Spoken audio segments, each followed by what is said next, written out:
Friends, आप सभी का स्वागत है home science classes with Mohini ma'am में।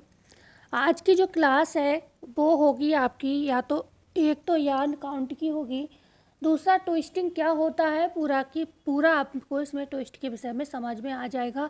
और ये सभी जो टॉपिक अभी तक टेक्सटाइल में मैंने पढ़ाए हैं सभी इम्पॉर्टेंट हैं, और उन सभी टॉपिक में यह भी सबसे इम्पॉर्टेंट जो है टॉपिक है, ठीक है। और लगातार प्रश्न भी आपको हर एग्ज़ाम में इनसे देखने को मिलते ही हैं। तो हम स्टार्ट करते हैं क्लास आज की। बहुत सारी चीज़ें हम पढ़ेंगे, जानेंगे, इसमें ट्विस्टिंग के प्रकार जानेंगे, मतलब एस ट्विस्टिंग क्या होता है, जेड ट्विस्टिंग क्या होता है, ठीक है। और सबसे बड़ी चीज़ है जो कि आपको आज मैं टाइपिंग वाली क्लास लाई हूँ, जिससे कोई दिक्कत ना हो। अभी तक था दिवाली का त्यौहार था, थोड़ा समस्याएं थी, लेकिन अब हम आपको कोशिश करेंगे सारी क्लासेस टाइप करके ही पढ़ाएं, जिससे आपको दिक्कत ना हो, क्योंकि राइटिंग फ़ोन पे उंगली से लिखो तो अच्छे से आती नहीं है। ओके, तो स्टार्ट करते हैं क्लास। आई होप सभी को बहुत अच्छी लगेगी। तो ऐंठनदार धागा या फिर ट्विस्टिंग यार्न हम किसे कहते हैं उसकी बात करेंगे। तो हमेशा ध्यान रखिएगा, छोटे छोटे रेशों को आपस में जोड़कर धागा बनाते हैं जो, उसी को हम ऐंठनदार धागा कहते हैं। क्योंकि छोटे छोटे रेशों को हम जितना ज़्यादा ऐंठते हैं उतनी ज़्यादा मजबूती उनमें आती जाती है। दूसरी बात, एक चीज़ हमेशा याद रखना, ज़्यादा ऐंठन से धागा तो मजबूत बनता है, लेकिन एक ज़्यादा ऐंठन की भी एक लिमिट होती है। आप बहुत ही ज़्यादा ऐंठन दे दोगे तो क्या होगा, धागा घुंघराला होने लगेगा, फिर वो कमज़ोर हो जाएगा, फिर वो मजबूत नहीं रहेगा। हमेशा ध्यान रखिएगा, जो धागों की श्रेष्ठता होती है, कभी भी प्रश्न बने कि धागों की जो श्रेष्ठता, मतलब कि धागे अच्छी क्वालिटी के होंगे, ये किस चीज़ पर निर्भर करती है, तो धागों की जो श्रेष्ठता होती है वो रेशों पर ही निर्भर करती है।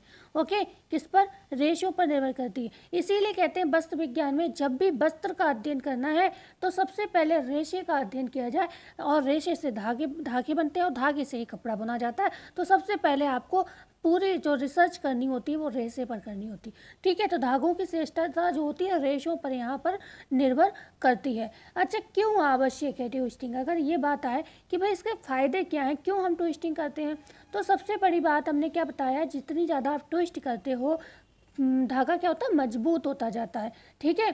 पर वही चीज़ मैंने कहा है कि हर चीज़ की एक लिमिट होती है। ज़्यादा का मतलब ये भी नहीं है कि अब आप ऐंठते ही जा रहे हो, तब तो वो घुंघराला होकर कमज़ोर हो जाएगा। लेकिन ज़्यादा ऐंठन से जब हम मतलब नॉर्मल एक अच्छी ऐंठन देते हैं तो कार्य क्षमता जो होती है, मतलब वस्त्र मजबूत हो जाता है।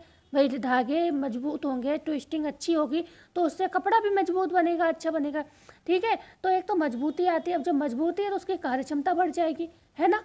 कार्य क्षमता बढ़ जाएगी, मतलब लंबे समय तक वह कपड़ा टिकाऊ रहेगा।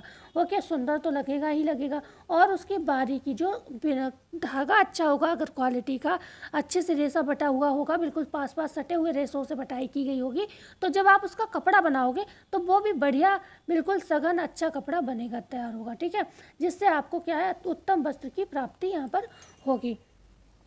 अगर आपसे प्रश्न ये बनता है कि जो धागों की ऐंठन का मापन है हम किस तरीके से करते हैं, तो धागों की जो ऐंठन होती है उसका मापन प्रति इंच में किया जाता है, ठीक है, प्रति इंच में किया जाता है। अगर हम बात करें कि 0 से 3% प्रति इंच, सॉरी प्रतिशत नहीं, 0 से 3 प्रति इंच जो ऐंठन है अगर किसी धागे में, तो वो धागा किस श्रेणी में आएगा, तो वो धागा आपका निम्न श्रेणी में आएगा, ठीक है। किस श्रेणी में आएगा? निम्न श्रेणी में आएगा।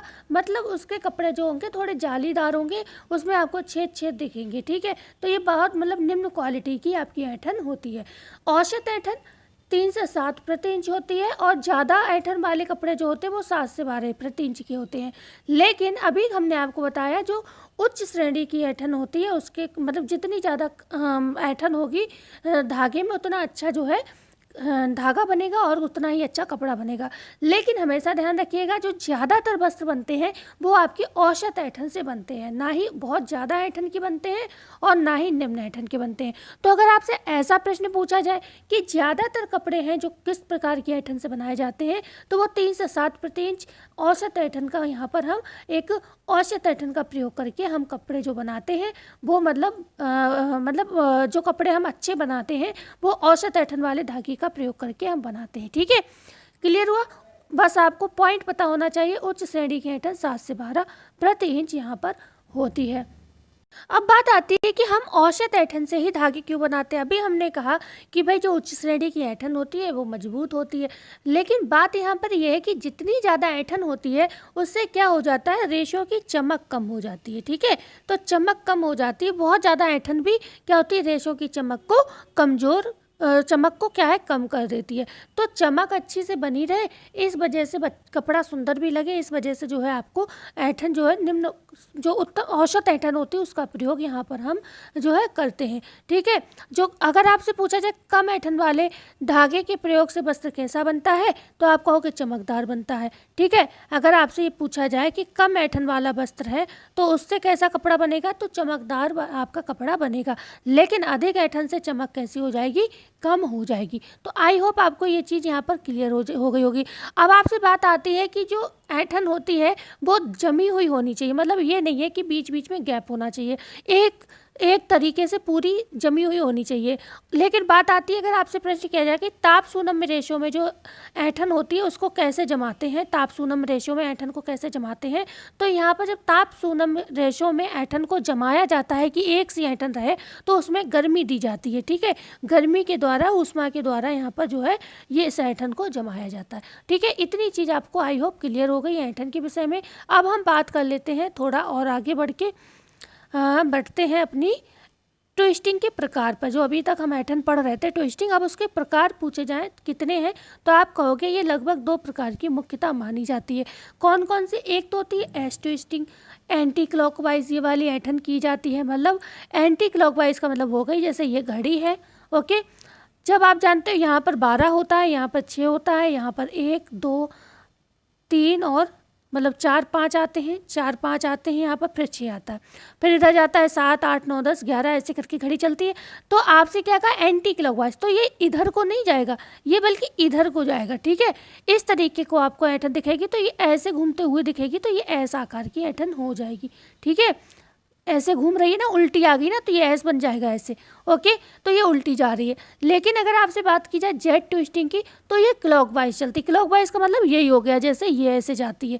ठीक है, जैसे ये घड़ी होती है वो ऐसे ही जाती है। ओके, अब ये आपको ऐंठन महसूस कब होगी, जब आप धागे को लोगे, आप उसका ऊपरी सिरा पकड़ोगे। मान लो ये धागा है, ठीक है, ये धागा है, अब आप इसका जब ऊपरी सिरा पकड़ोगे और उस पर ऐंठन पर ध्यान दोगे, तो आपको खुद ये महसूस होगा कि ऐंठन इस तरीके से दिख रही है या ऐंठन इस तरीके से दिख रही है। ठीक है, तो अगर ऐसी दिख रही है तो आप कहोगे ये जेड आकार की ऐंठन है, अगर ऐसी दिख रही है तो आप कहोगे ये ऐसा आकार की ऐंठन है।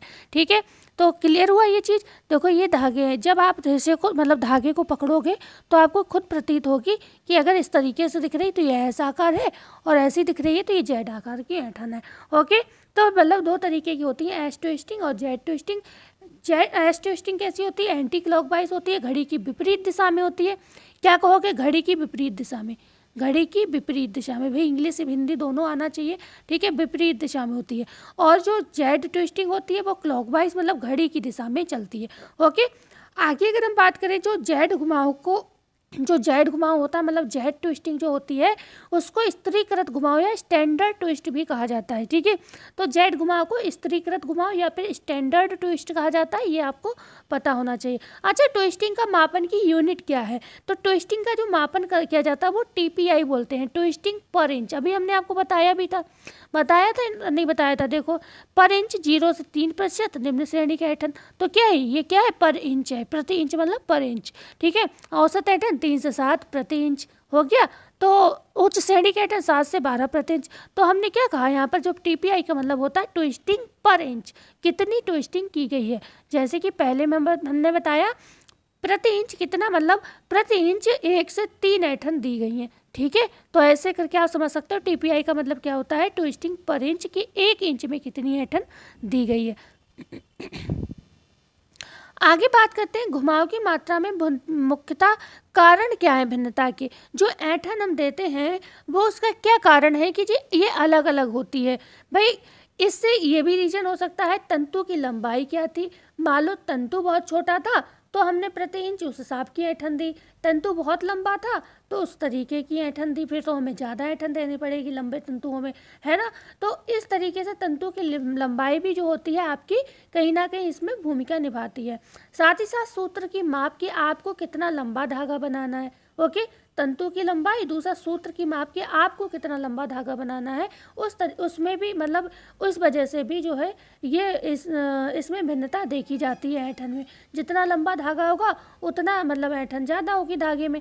ओके, और सूत्र का उपयोग कि हमें जो धागा है वो किस कपड़े को बनाना है। भाई हमें बहुत सघन कपड़ा बनाना है, खूब अच्छा घना कपड़ा, गफा हुआ कपड़ा बनाना है, तो हम उसमें ज़्यादा ऐंठन देंगे। हमें थोड़ा झिझरा कपड़ा बनाना है, मतलब जो ट्रांसपेरेंसी दिख रही है, जिसमें मतलब चीज़ें दिख रही हैं, थोड़ा जीना कपड़ा बनाना है, तो हमें कम ऐंठन देनी है। और हमें बिल्कुल ही पारदर्शी कपड़ा बनाना है, जैसे कि आप उदाहरण के लिए कहूँ गाज आप जानते हो, बिल्कुल आर पार देख सकते हो, बिल्कुल ही मतलब ताने ज़्यादा होते हैं, बाना इक्का दुक्का होता है उसमें, ठीक है। तो गाज तो वो बिल्कुल ही उसमें क्या है, बाने की संख्या बहुत ही कम होती है। तो ये उस पर डिपेंड करती है कि हमें सूत्र का उपयोग किस कपड़े को बनाने को करना है, उस हिसाब से ऐंठन दी जाती है। ओके, तो आगे अगर हम इसी में बात करें, 2-3 प्रश्न ऐसे हैं जो आपसे बन सकते हैं, जो मैंने इसमें डाला नहीं है, लेकिन आपकी माइंड को चेक करने के लिए प्रश्न बन सकते हैं। जैसे कि अगर आपसे प्रश्न ये बने कि कंघी किए हुए सूत्र पर ज़्यादा घुमाव दिया जाता है या फिर कार्डिंग किए हुए, मतलब आपको पता होगा कॉम्बिंग में क्या होता है, रेशों को समानांतर किया जाता है, आप अच्छे से जानते हो ये चीज़, ठीक है। समानांतर किया जाता है, छोटे रेशों को अलग किया जाता है, बड़े रेशों को अलग कर लिया जाता है। और दूसरा होता है, इससे भी कॉम्बिंग से पहले होता है ये प्रोसेस कार्डिंग का, जिसमें क्या होता है, धुनाई की जाती है, धूल मिट्टी को हटाया जाता है, रेशों से गंदगी को साफ किया जाता है। तो अब प्रश्न आया कि किस रेशे में, इन दोनों में से कार्डिंग में या कॉम्बिंग में किस में ज़्यादा ऐंठन दी जाएगी, तो हमेशा कार्डिंग में ऐंठन ज़्यादा होगी और कॉम्बिंग रेशो में ऐंठन कम दी जाती है, ठीक है। आपसे प्रश्न बने कि ताने में ज़्यादा ऐंठन दी जाती है या बाने में ऐंठन ज़्यादा दी जाती है, तो आपका प्रश्न यहाँ पर क्या बनेगा, ठीक है, आपका उत्तर यहाँ पर क्या होगा, ताने में ऐंठन ज़्यादा दी जाती है, बाने में ऐंठन कम दी जाती है। क्लियर हुआ? प्रश्न को ध्यान से पढ़िएगा। कॉम्बिंग किए हुए धागों में ऐंठन कम दी जाती है, कार्डिंग किए हुए जो रेशे होते हैं, खाली गंदगी हटाए हुए जो रेशे होते हैं, उनमें जो है ऐंठन ज़्यादा दी जाती है। तानों में ऐंठन ज़्यादा होती है, बाने वाले धागों में ज़्यादा ऐंठन नहीं होती। एक प्रश्न और बन सकता है, मोटे रेशों में, मोटे रेशे से धागे जो बनते हैं, यहाँ पर कह सकते हैं मोटे धागों में ऐंठन ज़्यादा दी जाती है या महीन धागों में ज़्यादा ऐंठन दी जाती है। ये प्रश्न बन सकते हैं, इन्हें अन्यथा मत लीजिएगा। तो मोटे धागों में ऐंठन कम दी जाती है और महीन धागों में ऐंठन की ज़्यादा आवश्यकता होती है। सही है, ठीक है, क्लियर हुआ। कार्डिंग में ऐंठन ज़्यादा दी जाएगी, कॉम्बिंग में कम दी जाती है, ताने में ऐंठन ज़्यादा दी जाती है, बाने में ऐंठन कम दी जाती है, मोटे धागों में ऐंठन कम दी जाती है, महीन धागों में ऐंठन ज़्यादा दी जाती है। अब आपसे प्रश्न ऐंठन से जो भी बन सकते थे, मैंने अपने तरीके से यहाँ पर पूरा समझाने की आपको कोशिश की है। आई थिंक इससे ज़्यादा आपको यहाँ से पूछा जाएगा नहीं, ठीक है। तो अब हम आ जाते हैं यार्न काउंट पे, ठीक है। यार्न काउंट क्या होता है, इसके विषय में हम बात करेंगे। हालांकि हम पहले ये जानते हैं कि यार्न काउंट होता क्या है, लेकिन हमने उसको थोड़ा बाद में डाला है। ओके, तो हम यहाँ से पहले यार्न काउंट को ही शुरू कर लेते हैं, बाद में हम बताएंगे ये टोटल चीज़ आखिर है क्या। देखो, यार्न काउंट जो होता है 2 तरीके से किया जाता है। कितने तरीके से? 2 तरीके से किया जाता है। एक होती है आपकी निश्चित लंबाई पद्धति, दूसरी होती है निश्चित वजन पद्धति। मतलब निश्चित जो लंबाई पद्धति है उसको हम डायरेक्ट मेथड भी कहते हैं, और जो निश्चित वजन पद्धति होती है इसको हम इनडायरेक्ट मेथड कहते हैं। ओके, तो 2 तरीके से किया जाता है। अब हम बात करेंगे किसकी, निश्चित लंबाई पद्धति की, डायरेक्ट मेथड की। यहाँ पर होता क्या है, यहाँ पर जो लंबाई की जो हम बात कर रहे हैं, जैसे कि आप जानते हो रेशों से धागे बनते हैं, ठीक है। रेशों से धागे की बनती है, तो रेशा क्या हो गया आपका, कच्ची सामग्री हो गई।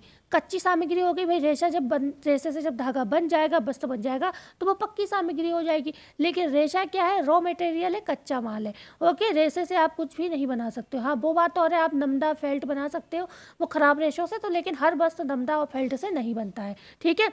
तो यहाँ पर लंबाई निश्चित करके भार में वृद्धि की जाती है। क्या कहा मैंने, लंबाई निश्चित रहेगी लेकिन भार बढ़ता रहेगा। किस चीज़ का, रेशों का वजन बढ़ता रहेगा, और लंबाई क्या रहेगी, निश्चित रहेगी, ठीक है। अब आपको धागे का अंक अभी हम बताएंगे क्या होता है।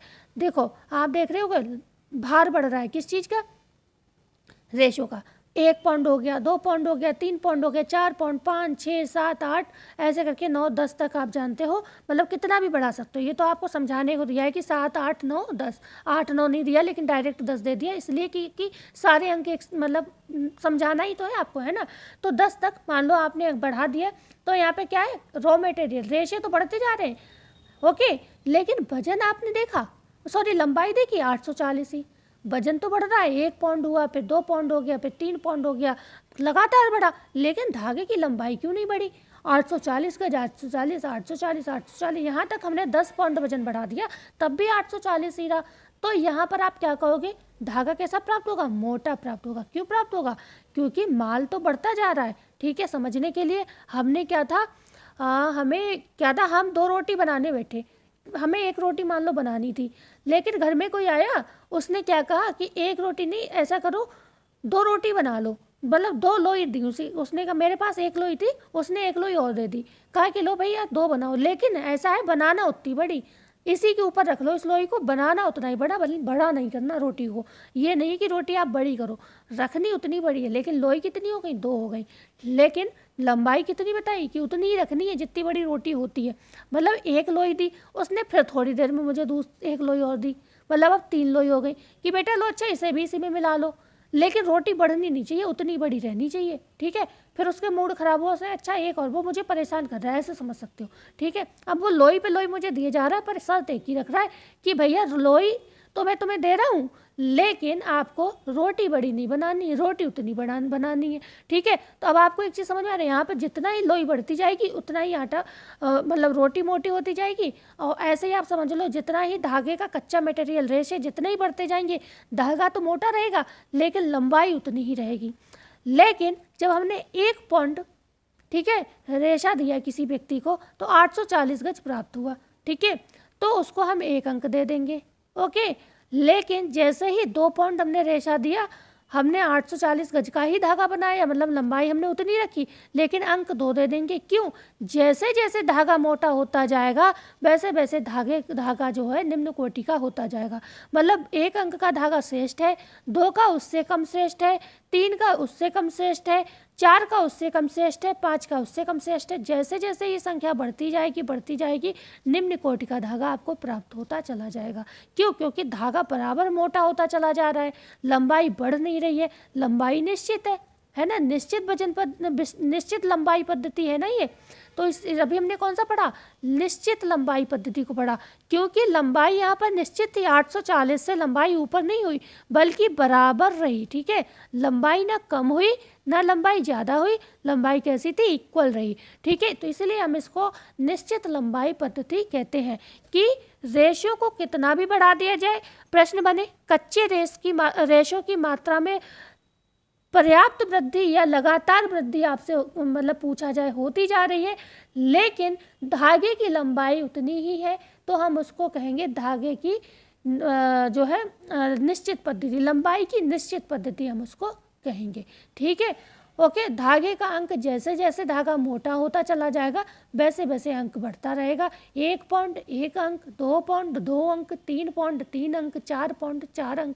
तो जितने पाउंड, ऐसे भी प्रश्न बने कि 5 पाउंड निश्चित लंबाई पद्धति में 5 पाउंड का रेशा है तो धागे का अंक क्या होगा? तो आपका आंसर होगा 5 अंक होगा। ठीक है, बहुत इजी है, अगर नहीं पता होगा तब जरूर कंफ्यूज होगे, पढ़ के जाओगे तो आपको पता रहेगा। बहुत इजी है भैया। 6 पाउंड है तो हम अंक 6 देंगे, 10 पाउंड है तो अंक हम 10 देंगे, 15 पाउंड है तो मतलब 15 अंक देंगे। लेकिन किस में? प्रश्न क्या होगा? निश्चित लंबाई पद्धति में। आपका निश्चित वजन पद्धति हुई तो आंसर चेंज हो सकता है। ठीक है, और अंक का जो आंसर होगा वो सब में सेम ही रहेगा। ठीक है, आंसर यहाँ पर इस चीज़ का तो चेंज हो सकता है, ओके, इस चीज़ का तो आंसर चेंज हो सकता है, लेकिन ये वाला आंसर जो है आपका सेम ही रहेगा। ओके, क्यों रहेगा अभी ये भी बात करेंगे अभी। ओके, अब हम कौन सा वाला पढ़ रहे हैं? अब हम दूसरा वाला पढ़ रहे हैं, वजन पद्धति वाला। ठीक है, निश्चित वजन पद्धति। यहाँ पर क्या होगा? इसके अंतर्गत भार मतलब वजन, भार को निश्चित रखकर लंबाई में वृद्धि यहाँ पर की जाती है। ठीक है, लंबाई निरंतर बढ़ेगी, वजन उतना ही रहेगा। जैसे कि यहाँ पर जो रॉ मटेरियल रेशो का जो वजन होगा उतना ही रहेगा, लेकिन लंबाई निरंतर बढ़ती रहेगी। ठीक है, अब वही बात आ गई यहाँ पर क्योंकि एक व्यक्ति वो हमें परेशान करने की उसकी आदत है, वो हमें परेशान कर रहा है और हम उससे कुछ भी रिश्ता ऐसा हो सकता है, चाहे सास बहू का मान लो, कि हम उनसे कुछ कह नहीं पा रहे हैं, वो हमें परेशान कर रहा है। अभी उसने क्या करा था मेरे साथ, वो लगातार मुझे आटे की लोई देते जा रहा था और मुझसे क्या कह रहा था, रोटी उतनी बड़ी होनी चाहिए। अब ये व्यक्ति क्या कह रहा है कि भाई रेशा तो हमें उसने एक बार दे दिया 1 पाउंड, ठीक है, अब वो उससे क्या मुझसे क्या कह रहा है, अब इसको बेलो, मतलब रोटी को बेलो अब, ठीक है। अब वो मुझसे बिलवाता जा रहा है। अब क्योंकि बहुत पतली रोटी हो चुकी है, मान लो आज 840 गज की हो चुकी है रोटी, ओके, लेकिन वो ये कह रहा है मुझसे इससे डबल बेलो, इससे डबल बेलो। अब मैं उससे कह रहा हूँ मुझे लोई तो दो, तो वो क्या कह रहा है, नहीं भैया रोटी मतलब लोई नहीं मिलेगी, अब आपको इतने ही रेशे को आपको डबल बेलना है, ठीक है। चलो कोई नहीं, जैसे तैसे मैंने 840 गज को डबल कर दिया। कितना हो गया, अब 840 गज को गुणा करोगे तो 1680 गज आंसर आएगा, ठीक है। अब वो उसने कहा अच्छा डबल कर लिया, अब इसको ट्रिपल करो। अब वो मुझे क्योंकि परेशान कर रहा है, मेरा रिश्ता ऐसा, मैं उससे कुछ कह नहीं पा रही हूँ, ठीक है। अब उसने क्या कहा कि अभी इसको ट्रिपल कर दो, मतलब 840 गज का जो है उसका गुणा कर दो 3 से, मतलब इतनी लंबी रोटी तुम्हारी हो जाए कि मतलब इसके तीसरा मतलब 3 गुना हो जाए, 3 गुना हो जाए, 3 गुना, मतलब आप जब 840 गज की गुणा 3 से करोगे तो 2520 आंसर आएगा, ठीक है। मतलब क्या है, यहाँ पर निरंतर आपकी लंबाई तो बढ़ रही है, ठीक है, लंबाई बढ़ रही है, लेकिन रेशो का वजन उतना ही है, 1 point 1 point 1 point 1 point 1 point. मतलब इतना शैतान इंसान है कि वो मुझे लोई नहीं दे रहा है और बस मुझे मेहनत कराया जा रहा है, मुझसे बिलवाता चला जा रहा है, और एक समय ऐसा आएगा जितना मतलब उसने मन है उतना बिलवा लिया आपसे। और अगर आपने मान लो उसने कह दिया अब इसको 20 गुना कर दो, अब आपने 840 की 20 से गुणा कर दिया, मतलब 25,200 गज तक वो आपने बेल दी रोटी, ठीक है। तो ऐसे मतलब क्या है, निरंतर पौंड तो बराबर है, लेकिन निरंतर क्या है, लंबाई जो है आपकी रोटी की बढ़ती जा रही है। तो ऐसे ही यहाँ पर होगा, रेशे तो एक वही रहेंगे 1 पॉइंट, लेकिन उनको जितना ज़्यादा आप खींचते चले जाओगे, जितना ज़्यादा खींचते चले जाओगे, ठीक है। 840 गज को आपने 2 गुना खींच दिया, ठीक है, 1680 गज हो गया, ओके। फिर 3 गुना खींच दिया, 2520 गज हो गया। तो इस तरीके से आप जैसे ही इसको रेशे को खींचते चले जाओगे, वजन समान रहेगा, लेकिन लंबाई धागे की बढ़ती यहाँ पर चली जाएगी। लेकिन कितना ईजी है, मैंने जैसे अभी आपको ऊपर कहा कि प्रश्न में आपसे चाहे निश्चित लंबाई पद्धति का पूछा जाए, चाहे निश्चित वजन पद्धति का पूछा जाए, दोनों में अंक आपका सेम ही रहेगा, अंक 1, अंक 2, अंक 3। 1 पॉइंट धागा अगर आपसे पूछा जाए, 1 पॉइंट रेशा है, निश्चित वजन पद्धति में 1 पॉइंट आपको रेशा दिया गया,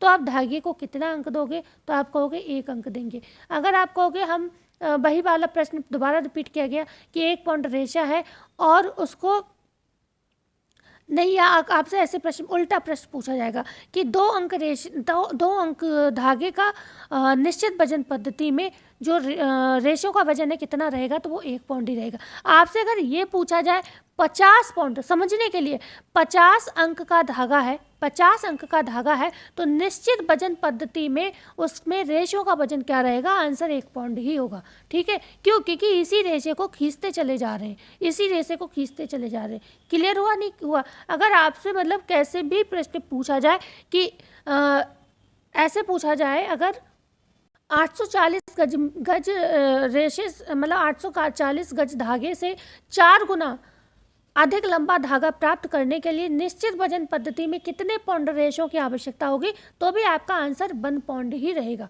ठीक है। प्रश्न को बस इतना याद रखना है कि आपसे लंबाई में प्रश्न पूछा जा रहा है या वजन में पूछा जा रहा है। अगर वजन बढ़ रहा है तो भी अंक तो समान ही रहेंगे, बस ये चीज़ आपकी बढ़ती चली जाएगी, 1 पौंड, 2 पौंड, 3 पौंड, 4 पौंड होती चली जाएगी। लेकिन आपसे निश्चित वजन पद्धति पूछी जा रही है तो यहाँ पर रेशों का वजन नहीं बढ़ेगा, स्थिर रहेगा, ओके। ऐसे भी पूछा जा सकता है कि प्रश्न में कि निश्चित वो स्थिर वजन किस में रहता है, तो आप कहोगे निश्चित वजन पद्धति में रेशो का जो वजन है निरंतर निश्चित ही रहता है, कभी भी बढ़ता घटता नहीं है, ओके। क्या बढ़ता है, सिर्फ और सिर्फ रेशो की लंबाई बढ़ती है, ओके। तो ये चीज़ तो दोनों में मतलब इधर समान है, अंक वाला तो दोनों में समान है, निश्चित वजन पद्धति में और निश्चित लंबाई पद्धति में। लेकिन ये वाली चीज़ें हैं जो चेंज हो जाएंगी। निश्चित वजन पद्धति में नंबर चेंज नहीं होगा, लेकिन निश्चित लंबाई पद्धति में नंबर चेंज होता चला जाएगा।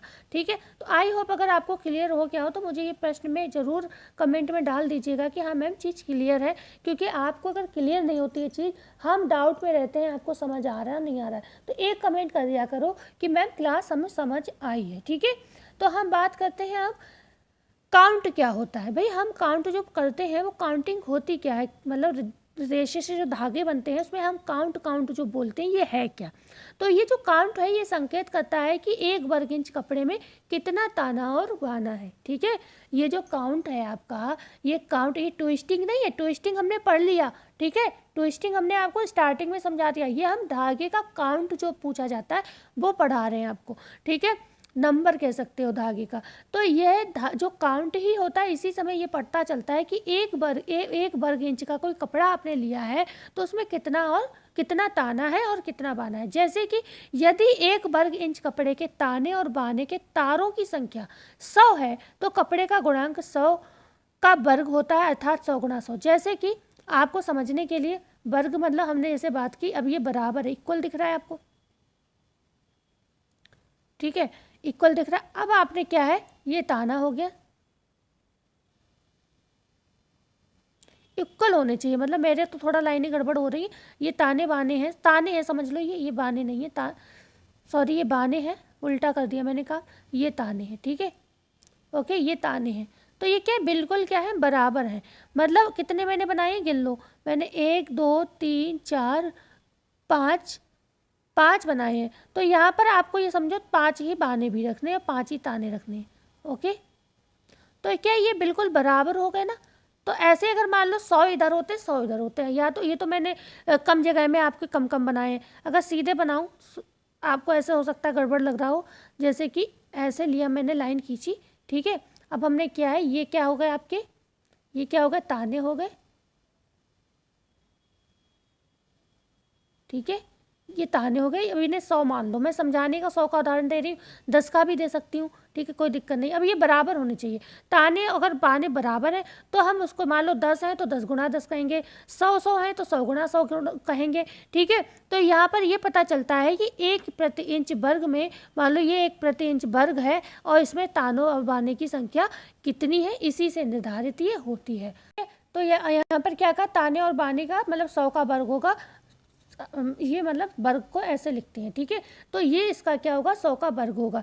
तो मतलब आपने क्या सीखा यहाँ पर कि ताने और बाने बराबर हैं। मतलब इससे सिर्फ आपको इतना पता चलता है कि 1 इंच में, 1 वर्ग इंच में कपड़े में कितना ताना और कितना बाना है, मतलब काउंट से ये पता चल जाता है। इससे आपको ये भी पता चलता है कि कपड़ा किस तरीके का, अगर ताना बाना अच्छा क्वालिटी में है तो आपका कपड़ा अच्छा है, निम्न क्वालिटी का है तो कपड़ा कम है। अभी ये चीज़ और क्लियर होगी आपकी।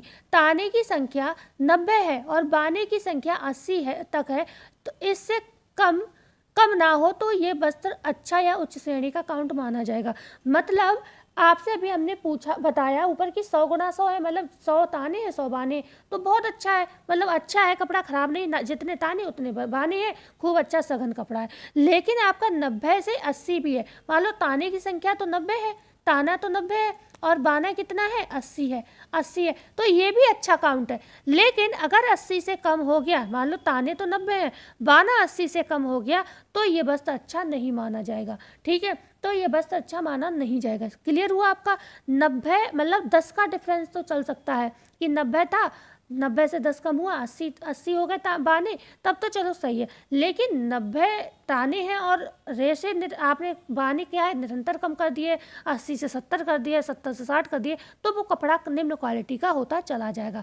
बहुत ही निम्न श्रेणी का जो गुणांक वाला वस्त्र होता है माना जाता है, वो होता है ताने क्रमशः 2300 और बाने 2400, तो इसे हम बहुत ही निम्न क्वालिटी का कपड़ा कहते हैं। ठीक है, जिसमें ताने तो कम है और बाना 1 नंबर ज़्यादा है, और प्लस कह सकते हैं कि बहुत ही कम है ताने बाने। मतलब कोई कपड़ा है पूरे 1 वर्ग का कोई कपड़ा है, लेकिन ताने बाने उसमें मतलब 23 और 24 है, बहुत ही कम है। ठीक है, तो ये क्या है, कपड़ा आपका बहुत ही झीना होगा, समझ रहे हो ना। बहुत ही आर पार आप देख सकते हो, जैसे कि उदाहरण के लिए सर्जिकल गाज, ठीक है। सर्जिकल गाज जो होता है बिल्कुल अब आप उसके कपड़े पहन के, वो तो पट्टी है, आपने चोट लगी बांध ली तब तो कोई बात नहीं, लेकिन आप उसके कपड़े पहन के खड़े हो जाओगे तो कितने सुंदर दिखोगे, ठीक है ना। तो ऐसे समझ सकते हो। तो ये कपड़ा बिल्कुल बेकार होता है भाई, पट्टी के काम में तो सही है, लेकिन आप पहनने के कपड़े से नहीं बना सकते। तो ये काउंट आपको ये बताता है कि जो जितना अच्छा काउंट होगा, जितना अच्छा नंबर होगा, उतना अच्छा कपड़ा होगा, जितने ताने बाने। और इस तरीके का एक प्रश्न अभी मैं आपको जब कराऊंगी तो अभी जल्दी में ही बीपीएससी में या किसी प्रश्न में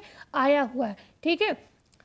शायद 60 गुणा 64 करके कुछ प्रश्न था कि कपड़ा किस तरीके का होगा, अच्छी क्वालिटी का होगा या निम्न क्वालिटी का होगा, इस तरीके से कोई प्रश्न था। अभी प्रैक्टिस किए हुए कुछ टाइम हो गया है तो इसलिए क्वेश्चन सही से याद नहीं आ रहा है। ओके, अब आपको 1 वर्ग इंच कपड़े में कितने ताने और बाने हैं, इन तारों को आप गिनोगे कैसे। मतलब तार का मतलब ये है कि जो ताने और बाने धागे हैं उन्हीं को तार कहा गया है। तो उन तारों को आप धागों को गिनोगे कैसे, तो इसके लिए हम मैग्नीफाइंग ग्लास की सहायता से सफलतापूर्वक जान सकते हैं। अगर आपके पास मैग्नीफाइंग ग्लास है, आप उस पर रेशे मतलब टुकड़े को रखोगे कपड़े के और उसमें आपको आंसर आ जाएगा, मतलब आपको क्लियर दिख जाएगा।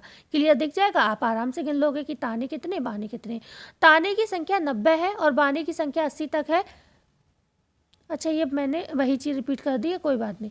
ओके, तो ये अच्छी श्रेणी का गुणांक माना जाएगा और जैसे ही कम हो जाएगा वैसे ही वो क्या है, खराब हो जाएगा। अब हम बात करते हैं उच्च गुणांक वस्त्र की बुनाई कैसी होती है। अगर उच्च गुणांक वाला वस्त्र होगा तो वो बुनाई घनी होगी, मतलब कपड़ा गफा हुआ होगा, आपका आर पार कुछ नहीं दिखेगा, बढ़िया कपड़ा होगा और मजबूत भी होगा क्योंकि गफा कपड़ा है, ठीक है।